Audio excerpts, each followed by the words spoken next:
Imaginez des personnes aujourd'hui, des grands pasteurs, grands selon l'appréciation de l'homme, hein, des grands pasteurs. C'est des milliers de personnes qui assistent chaque dimanche à ces prêches. Et vous avez des guérisons, vous avez des miracles, vous avez des choses pas possibles, des trucs extraordinaires. Qui va s'imaginer que cette personne un jour va être rejetée?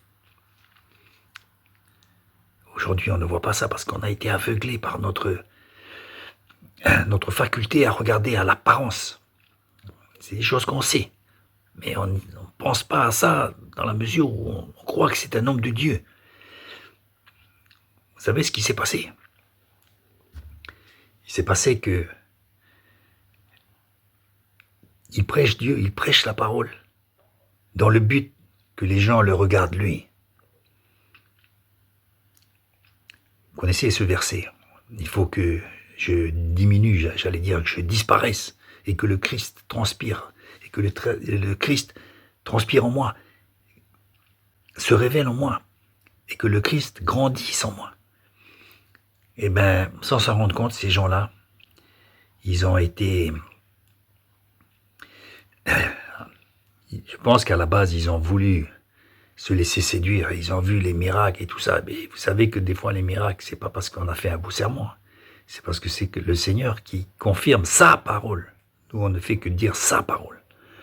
Mais après ça, les personnes, évidemment, dans ces choses qui sont imperceptibles, qui sont subtiles, tout en prononçant la parole, en prêchant la parole qui ne lui appartient pas, il s'est laissé séduire aussi par son attitude, sa façon d'être, ses phrases, ses discours. Et évidemment, il était adulé. Et c'était ça le piège. Il faut le faire en toute humilité. Et amener les gens à Christ. Et non à les encourager à s'abonner envers notre petite personne. Je dis petite personne, elle doit être petite et encore plus petite pour que le Christ lui-même devienne de plus en plus grand.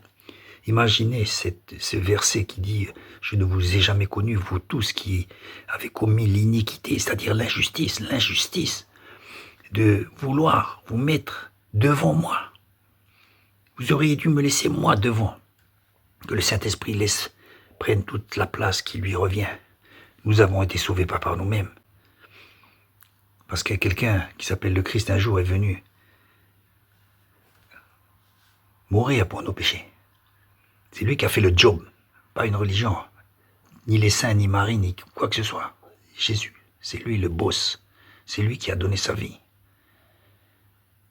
Et c'est lui que nous devons présenter, pas notre grand et joli sermon qui fait remuer des foules. Vous comprenez? Ne soyons pas de ceux qui un jour seront rejetés. Vous savez que beaucoup de pasteurs qui sont décédés ne sont pas auprès de Dieu. Ils ne sont pas auprès de Dieu. C'est maintenant qu'il faut se rendre compte de ces choses-là. Pasteur ou pas pasteur, simple chrétien comme moi. Je dois faire attention à mon apparence et pas me laisser séduire par moi-même, sans m'en rendre compte en parlant de Dieu. En fait, on se la joue un peu, quoi. C'est une subtilité, mais si Dieu nous demande de le faire, c'est qu'il sait qu'on est capable de faire ça. Il sait qu'on est capable. Il ne faut surtout pas qu'un jour, on s'entende dire « Je ne te connais pas ». Ça sera la douche froide, mais bien froide. Mais le problème, c'est qu'il sera trop tard. Soyons humbles. Il y a une autre chose aussi dont je voudrais m'entretenir, c'est l'amour. J'allais dire, c'est le seul passeport pour l'éternité, c'est l'amour. Bien des églises sont froides. Elles ne font que répéter les choses qu'on leur a appris. Il n'y a plus d'esprit. Il n'y a plus d'esprit. Il n'y a plus d'amour. Là où il y a l'esprit, il y a la liberté. Et là où il y a l'esprit, il y a l'amour. On ne peut pas tromper le Saint-Esprit. Si des personnes vous évitent, si on s'évite, si on ne veut pas se dire bonjour, pour X raisons, où est l'amour? Où est l'amour qu'on prêche? Qu'on n'est pas visité? Qu'on ne se renseigne pas pour voir si quelque chose va ou ne va pas? Où est l'amour dans ces conditions? Où est la corrélation avec le discours que nous avons pourtant fait? Où est la corrélation? On ne ment pas au Saint-Esprit. Et nos actes prouvent que ce qu'on dit est vrai ou pas. On ne peut pas faire la grimace, c'est pas possible. Et les gens le voient. C'est à cet amour que les gens connaîtront qu'on est des disciples. C'est uniquement ça, c'est pas avec autre chose que l'amour que nous aurons entre nous. Le plus important, c'est l'amour. C'est pas les miracles, c'est pas le parler en langue, c'est pas toutes ces choses, ces prodiges qui peuvent arriver, qui sont excellents. C'est l'amour. Si vous n'avez pas l'amour, vous n'êtes rien du tout. Rien du tout. Et vous aussi, eh bien aussi, vous entendrez dire un jour, je t'ai pas connu.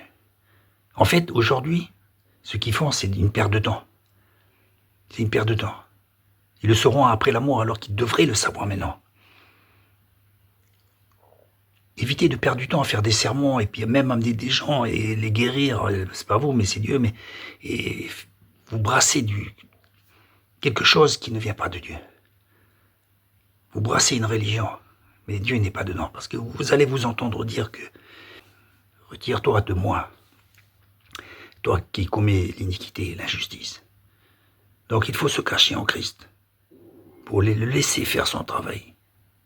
Nous sommes simplement des instruments. Évitez de prendre la main sur l'esprit parce que c'est lui qui doit commander. Et deuxièmement, avoir l'amour. Mais cet amour naîtra justement que si on se laisse diriger par cet esprit. Faisons bien attention à ces choses-là, mes frères et sœurs. Ces choses-là qui concernent tout le monde. Ne nous laissons pas tromper par notre propre raisonnement. Si nous n'avons pas l'amour, vous ne faites pas d'illusion, vous n'entrerez pas dans le royaume de Dieu. Vous n'entrerez pas. Et cet amour doit être concret. N'aimons pas en parole seulement, nous dit la parole de Dieu. N'aimons pas en parole, mais en action. Et s'il n'y a pas des actions qui viennent derrière, non. Tu n'entreras pas dans le royaume de Dieu, mon frère. Ma sœur, tu n'entreras pas. Ne fais pas d'illusions. Le Seigneur va même plus loin jusqu'à dire, vaut mieux que tu sois froid. Oui, que tu sois froid, parce que là, ce que tu fais, c'est pas du travail. Tu penses que c'est du travail, c'est pas du travail. Ça vaut rien du tout. Ça vaut rien du tout, tu te rends compte? Dimanche après dimanche, tu prêches, ou tu amènes les gens à l'église, etc., etc. Mais en fait, tu peux le faire sans amour. On peut faire ces choses-là sans amour, par devoir religieux ou je ne sais. Toutes ces choses-là peuvent être faites sans amour. Vous voyez?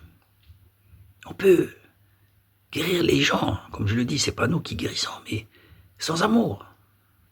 Ça fait un show, quoi, c'est un show, quoi. C'est de l'apparat. Et on est content parce que ça marche.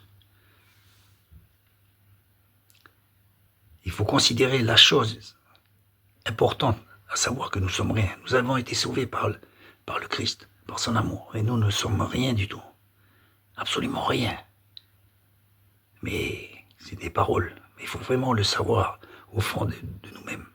Le Christ a dit, sans moi, vous n'êtes rien. Vous ne pouvez rien faire. Vous ne pouvez rien faire. Et ce que vous faites, qui est d'ailleurs sans moi, ne vaut rien, parce que vous faites des choses, mais en fait, je ne suis pas dedans. Donc là aussi, c'est rien du tout. Ce que vous faites, c'est rien, c'est une pure perte de temps. Frères et sœurs, recentrons-nous sur ces vérités que je n'ai pas inventées, mais qui sont déjà écrites et révélées. Ces choses que nous savons déjà. Nous avons grandi dans les Écritures, donc nous savons ces choses-là. Mais nous n'y prêtons pas garde. Pas suffisamment attention. Et il faut faire attention. Parce que Dieu ne plaisante pas. Il ne plaisante pas. Dieu ne veut pas des pantins. Il veux pas des gens qui jouent des rôles. Je veux des gens sincères et vrais. Et quand on a besoin de toi, ne dis pas, attends, j'ai quelque chose à faire. Je vais aller voir le pasteur ou X mauvaise raison. Va l'aider. Et de là, si ton cœur te dit que t'as pas envie, efforce-toi. Car les Écritures nous disent, efforcez-vous de rentrer dans le royaume de Dieu. Sinon, vous n'y rentrerez pas. Je peux vous le dire, même avec vos 30 ans d'église, 40 ans d'église, vous allez être mis sur la touche. Ça va vous faire drôle, le jour de votre mort, ça va vous faire drôle. Et n'attendez pas ce jour pour vous recentrer, pour vous repentir, mes amis.